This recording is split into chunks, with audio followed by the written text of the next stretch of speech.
معزز سامعین کرام، درود پڑھنے کے بے شمار فوائد ہیں، درود پڑھنے سے دعائیں قبول ہوتی ہیں۔ اللہ کے نبی نے ارشاد فرمایا کہ تم اپنی دعاؤں کو درود کے ساتھ ملایا کرو، اس لیے کہ دعا جو ہے معلق رہتی ہے، کبھی قبول ہوتی ہے کبھی قبول نہیں ہوتی ہے، لیکن درود ہمیشہ قبول ہوتا ہے اگر تمہاری دعا درود کے ساتھ مل جایا کرے گی تو اللہ جب درود کو قبول فرمائیں گے تو ساتھ ہی ساتھ تمہارے دعاؤں کو بھی قبول فرمائیں گے۔ اسی لیے علماء کرام یہ فرماتے ہیں کہ دعا کے شروع میں بھی دعا کے آخر میں بھی اللہ کے نبی پر درود بھیجا جائے، اس کے ذریعے سے درود بھی قبول ہوگا، ہماری دعائیں بھی قبول ہوگی۔ اس لیے کہ فقہ کا ایک مسئلہ بھی یہ ہے کہ اگر آپ نے کسی سے کوئی چیز خرید لی اور اچھی چیز کے ساتھ کچھ ایسی ویسی چیز بھی آ گئی، مثال کے طور پر آپ نے کشمش خریدی اور اس کے اندر کچھ گیہوں کے دانے بھی آ گئے، کچھ کنکر بھی آ گئے، تو فقہا یہ کہتے ہیں کہ جب آپ نے خریدا تو آپ کو پوری چیز خریدنا پڑے گی۔ ایسا نہیں ہوگا کہ آپ کشمش خرید لیں گے،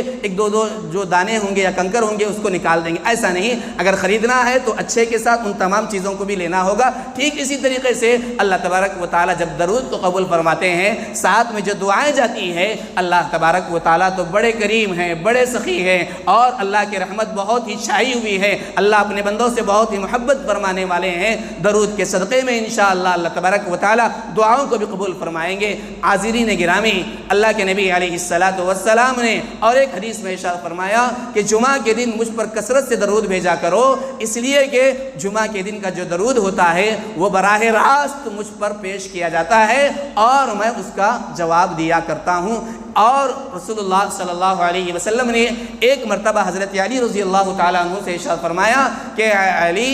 تم جہاں کہیں بھی رہو درود کو لازم پکڑو، اس لیے کہ تم جو بھی درود بھیجتے ہو وہ درود مجھ تک پہنچایا جاتا ہے۔